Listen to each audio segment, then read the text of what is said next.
حضرت عمر فاروق رضی اللہ تعالیٰ عنہ سے بڑا تو اصول پسند کوئی نہیں نہ ہوگا. یعنی بہت بڑا چودھری بھی اگر اپنے گلی کے اندر حضرت ابو سفیان جیسے لوگ مسلمان ہو گئے، کلمہ پڑھ لیا، اور جناب ابو سفیان رضی اللہ تعالیٰ عنہ نے اپنے گھر کے اندر نہ تھوڑی سی سامنے اینٹیں رکھ کے جگہ بنا لی، تو حضرت عمر کو پتا چلا تو فرمایا جیسے بنائی ہے ویسے وہ کھیڑو بھی. آپ نے لوگوں کا رستہ تنگ کر دیا. اصول پسند آدمی، اصول کی بات آئے تو بیٹے کو بھی معافی نہیں، کسی کو معافی نہیں، بڑے اصول پسند تھے. ایک دن لوگوں نے کہا عمر تو بڑا اصول پسند ہے، پر یہ مسجد نبی کی گلی میں جو نبی پاک کے چچا حضرت عباس کا پرنالہ لگا ہوا ہے اور وہ سب لوگوں کے کپڑے کیچڑ سے بھر دیتا ہے، وہ پرنالہ نہیں نظر آتا؟ گلی میں لگا ہے. اب تو ہمارے پرنالے اور طرح کے ہیں نا. تو جو حرم شریف میں آپ میزاب رحمت ہے وہ دیکھا نا آپ نے، وہ پرانے زمانے میں جو لوہے کے پرنالے ہوتے تھے، تو وہ واقعی پوری گلی جو تھی نا وہ گزر کوئی نہیں سکتا تھا. اتنا اچھا شاور ہوتا ہی کوئی نہیں تھا جتنا وہ ہوتا تھا. وہ بڑا تگڑا قسم کا پرنالہ ہوتا تھا، تو کوئی شے نہیں گزر سکتی تھی بڑی دیر تک. بارش کے رکنے کے بعد بھی ساری چھت سے جب تک پوری مٹی اور پوری توڑی ساری نہیں نہ اتر جاتی تھی تب تک وہ پرنالہ نہیں سانس لیتا تھا. تو پرنالہ بہتا تھا اور وہاں سے بڑا مین گلی تھی مسجد کو آنے کی. لوگوں کے کپڑے آلودہ ہو جاتے. ایک دن لوگوں نے حضرت عمر سے کہا یہ پرنالہ نہیں نظر آتا، یہ نہیں اصول پسندی؟ تو جناب عمر فاروق رضی اللہ تعالیٰ عنہ فرمانے لگے اتار دیتے ہیں پرنالہ، یہ بھی اصول پسندی ہے. اتارتے. حضرت عمر فاروق نہ گئے اور شارحین نے لکھا ہے کہ اونٹ کے اوپر بیٹھ کر آپ نے یوں پکڑ کے نا پرنالہ کھینچا اور جناب عباس کے گھر والوں سے فرمانے لگے 4 کونے ہوتے ہیں گھر کے، چھت کے 4 کونے ہیں، کسی اور میں لگا لو پرنالہ کو، ضروری ہے کہ نمازیوں والی گلی پہ لگایا جائے؟ یہ کہہ کے آ گئے. کسی کی جرت ہی بات کرے. حضرت عباس آئے تو لوگوں نے آ کے کہا کہ عمر نے پرنالہ کھیڑ دیا اور فرمایا کہ 4 کونے کہیں اور لگا لو. تو حضرت عباس مسکرائے.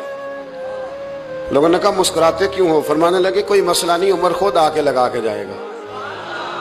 جیسے وہ کھیڑا ہے ویسے. لوگوں نے کہا وہ عمر ہے، عمر کو بدلنا اور اس کی بات کو بدلنا اور اتنی جرت کہ وہ لگا کے جائے، جس بندے کو دیکھ کے شیطان گلی کا رستہ بدل جاتا ہے، آپ اس کی بات کر رہے ہیں. فرمایا میں نے کہہ دیا نا عمر لگائے گا تو انشاءاللہ عمر لگائے گا. حضرت عباس مسجد میں آئے، نماز پڑھی تو کہتے میں نے بات چھیڑی دی. عمر خود کہنے لگے کہ حضور آپ سے تو امید نہیں تھی. حضرت عباس سے کہنے لگے بھئی جگہ بھی ہے، 4 کونے ہوتے ہیں گھر میں، کوئی ضروری ہے اسی کونے پہ لگے جہاں سے نمازی گزرتے ہیں؟ یہ بخاری مسلم کی حدیث ہے. حضرت عباس کہنے لگے عمر 4 کونے ہیں، میرے پاس جگہ بھی ہے پرنالے کی، میں نے بھی کئی دفعہ سوچا تھا وہ کھیڑ دوں، اور میں بھی اسی گلی سے گزرتا ہوں، میرے کپڑوں میں بھی کیچڑ بڑی دفعہ پڑا ہے، پر مجبوری یہ ہے وہ کھیڑ اس لیے نہیں سکتا کہ یہ پرنالہ میرے نبی کریم نے اپنے دستے مبارک سے لگایا تھا. فرمایا میں مکان بنا رہا تھا، چھت بنا رہا تھا، تو حضور اچانک آ گئے اور کئی لوگ گواہ ہیں اس کے. رسول کریم تشریف لائے اور نبی پاک علیہ السلام نے فرمایا لاؤ چچا تھوڑا میں بھی کرتا ہوں، اور پھر میرے نبی کریم صلی اللہ تعالی علیہ وسلم نے اپنے دستے مبارک سے یہ پرنالہ لگایا تھا. کئی دفعہ سوچا وہ کھیڑ دوں، پھر سوچتا ہوں حضور نے لگایا تھا. لیکن چلو اب تو علت پائی گئی، اب تو سمجھ آ گئی، اصول بن گیا. اب تو اصول بن گیا نا، تو ٹھیک ہے آپ اب اس طرح کریں، وہ کھیڑ دیا تو ٹھیک ہے. جناب کہنے لگے پہلے کیوں نہیں بتایا؟ بھئی وہ نمازیوں پہ چیٹے پڑتے ہیں، گلی کا رستہ ہے. فرمایا رس پڑتے ہیں تو پڑھتے رہے، آپ نے بتایا کیوں نہیں؟ حضرت جناب عباس کہنے لگے کہ آپ کا کیا خیال ہے کہ میں یہ کروں گا کہ لوگوں پہ چھینٹے پڑے اور مجھے پرواہ نہ ہو؟ حضور نے لگایا تھا.